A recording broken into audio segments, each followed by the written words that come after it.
आप सभी का स्वागत है हमारे YouTube चैनल कथाओं से ज्ञान पर। और अभी हम बात करेंगे हमारी प्लेलिस्ट जिंदगी के सबक पर। आज का हमारा टॉपिक है प्रकृति माँ का कैसे आदर करें। दोस्तों, हम सभी के जीवन पर प्रकृति का यानी कि नेचर का कितना गहरा प्रभाव पड़ता है, यह सब हम भली भांति जानते हैं। हमारे खाने से लेकर हमारे कपड़े, हमारे घर, जरूरत की सभी चीजें हमें प्रकृति माँ से ही प्राप्त हुई हैं। एक पल के लिए सोचिए, यदि हमारे जीवन में लकड़ी, जल, पत्थर, सोना, लोहा, पेट्रोल, फल, फूल, सब्जी आदि सब ना होता तो आज भी हम पाषाण काल के निवासी के तौर पर ही अपना गुजारा कर रहे होते।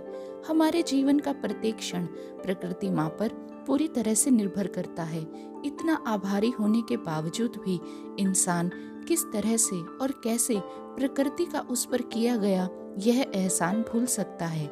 यह सच में हैरान कर देने वाली बात है। हम सभी सामान्य नागरिक हैं जो अपने रोजमर्रा के कामों में ही अपना सारा समय व्यतीत कर देते हैं। हम उन लोगों का सीधे तौर पर मुकाबला करने में असमर्थ हैं जो अपने लालच में अंधे होकर विकास के नाम पर प्रकृति का लगातार शोषण किए जा रहे हैं।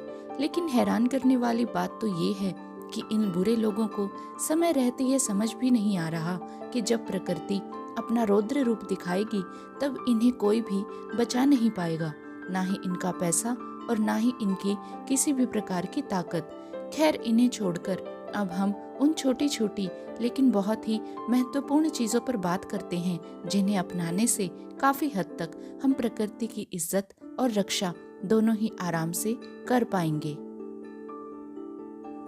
सबसे पहले, यदि आप कहीं पर भी घूमने के लिए अपने परिवार या दोस्तों के साथ जा रहे हैं तो कृपया करके पानी की खाली बोतल्स, प्लास्टिक के लिफाफे या चिप्स, बिस्किट वगैरह के खाली पैकेट्स कहीं भी रास्ते में ना फेंकें। आजकल कई मूर्ख सुंदर धार्मिक स्थलों पर या ऊंचे पहाड़ी क्षेत्रों में लोग ये सब सामान फेंक देते हैं और इन सब से वहां पर कचरे का ढेर अपने आप इकट्ठा हो जाता है। दिक्कत ये आती है कि कई बार ऐसे स्थानों से कचरा उठाना लगभग मुश्किल सा हो जाता है। आपकी छोटी सी मदद और सतर्कता हर किसी के काम ही आएगी।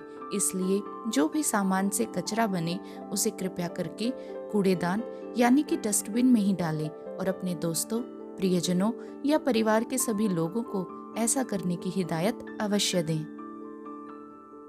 आजकल कुछ हादसों में पाया गया है कि कुछ नौजवान गंगा घाट पर बैठकर अपने पैर गंगा नदी में डालकर हुक्के का सेवन कर रहे थे और उसकी रील्स या वीडियोस बनाकर सोशल मीडिया पर पोस्ट कर रहे थे। जब वहां उपस्थित आसपास के लोगों ने पुलिस में शिकायत दर्ज की तब जाकर उन सब युवाओं के खिलाफ कड़ी कार्रवाई की गई। एक तरह से देखा जाए तो ये सब हरकतें हमारे धार्मिक नदियों के लिए ही नहीं बल्कि पूरी प्रकृति के लिए ही कितनी शर्मनाक है। कई स्थान सामाजिक और धार्मिक नजरिए से हम सबके लिए पवित्र माने गए हैं।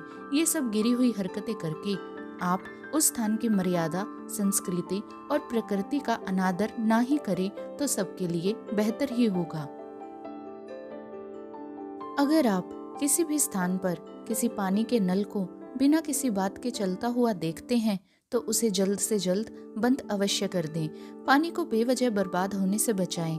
कहा जाता है कि जब आप इन छोटी छोटी बातों का ध्यान रखते हैं तो जब भी किसी आपातकालीन स्थिति में आप होते हैं वहां पर न जाने कैसे अपने आप पानी की व्यवस्था आपके लिए आराम से हो जाती है। ये प्रकृति माँ की आप पर एक तरह से कृपा ही होती है। बेवजह किसी भी स्थान पर पेड़ पौधों को उखाड़कर ना फेंकें। इन वृक्षों पर कई प्रकार के जीवों का बसेरा होता है। इन्हें उखाड़कर आप एक प्रकार से पाप के भागी ही बनते हैं। कई जंगलों में ऐसे स्थान होते हैं जहां पर आग लगने की सबसे ज्यादा संभावना होती है। ऐसे स्थानों या क्षेत्रों पर कृपया करके आग का सोच समझकर ही प्रयोग करें। इस प्रकार के जंगलों में लगी हुई आग को रोकना कई बार नामुमकिन सा हो जाता है और इससे वृक्षों, पौधों और अन्य जीव जंतुओं की भारी मात्रा में हानि हो जाती है।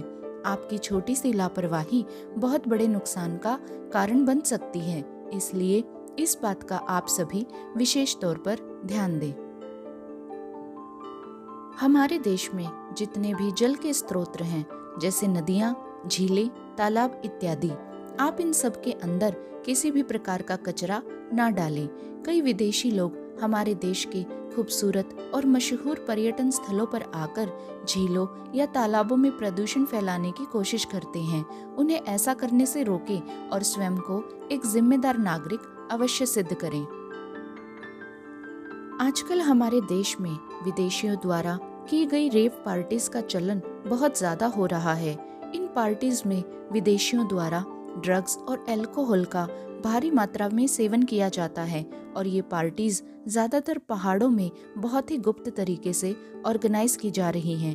कुछ स्थानीय लोग पैसों के लिए ये सब कर रहे हैं, लेकिन इन सब से सिर्फ हमारी ही संस्कृति, प्राकृतिक सुंदरता और वन्य जीवों का नुकसान हो रहा है। जो विदेशियों के लिए 2 पल का सुख होता है, वो हम सब के लिए एक तरह से दीर्घकालीन कष्ट ही बन जाता है। इसलिए जितना हो सके इन पार्टीज का हिस्सा ना ही बने तो अच्छा होगा। अपने आसपास के लोगों को भी ऐसा ना करने की हिदायत दे। केदारनाथ पर जब बाढ़ आई थी, वो हादसा आज तक हम सबको याद रहता है।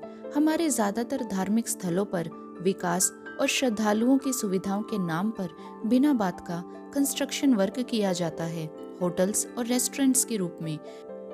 वहाँ की प्राकृतिक स्थिति को नजरअंदाज करके कुछ स्थानीय लोग अपने लालच के लिए ये सब कर रहे हैं, और जब स्थिति हाथ से बाहर चली जाती है तब इन सभी धार्मिक स्थलों पर प्राकृतिक आपदाएं अपना कहर बरसाती हैं, जिसमें जान माल सभी की हानि होती है। कृपया करके इन धार्मिक क्षेत्रों को पर्यटन का स्थल ना बनाएं और लंबे समय तक इन क्षेत्रों में अपने पूरे परिवार सहित ना ठहरें। दर्शन करके तुरंत वहां से चले जाएं। कई लोग ढेर सारे कचरे को एक ही स्थान पर इकट्ठा करके जला देते हैं, और उन कचरे में से कुछ ऐसे पदार्थ होते हैं जिन्हें जलाने से मना किया जाता है, क्योंकि इन पदार्थों में कुछ जहरीले तत्व या चीजें होती हैं जो उस स्थान की उर्वरक शक्ति को क्षीण तो करती ही है, साथ ही वायु प्रदूषण का कार्य भी करती हैं। इस गलत तरीके से कचरे को जलाने के कारण प्रकृति का हर प्रकार से सिर्फ शोषण ही होता है। इसलिए ऐसा कदापि ना करें और किसी दूसरे इंसान को ऐसा करने से भी अवश्य रोकें। यहाँ पर कुछ ऐसी बातें आपको बताई गई हैं जिन्हें लागू करने से आप सभी हमारी प्रकृति माँ के संरक्षण में एक बड़ा योगदान दे सकते हैं। ये थी हमारी आज की वीडियो। आशा है आप सभी को ये वीडियो अवश्य पसंद आई होगी। अपना कीमती समय देने के लिए आप सभी का दिल से धन्यवाद। इसे लाइक और शेयर करना ना भूलें। ऐसी ही प्रेरणादायक वीडियोस के लिए सब्सक्राइब करें आपके अपने चैनल कथाओं से ज्ञान पर। जल्द ही मिलते हैं एक और अच्छे जिंदगी के सबक के साथ।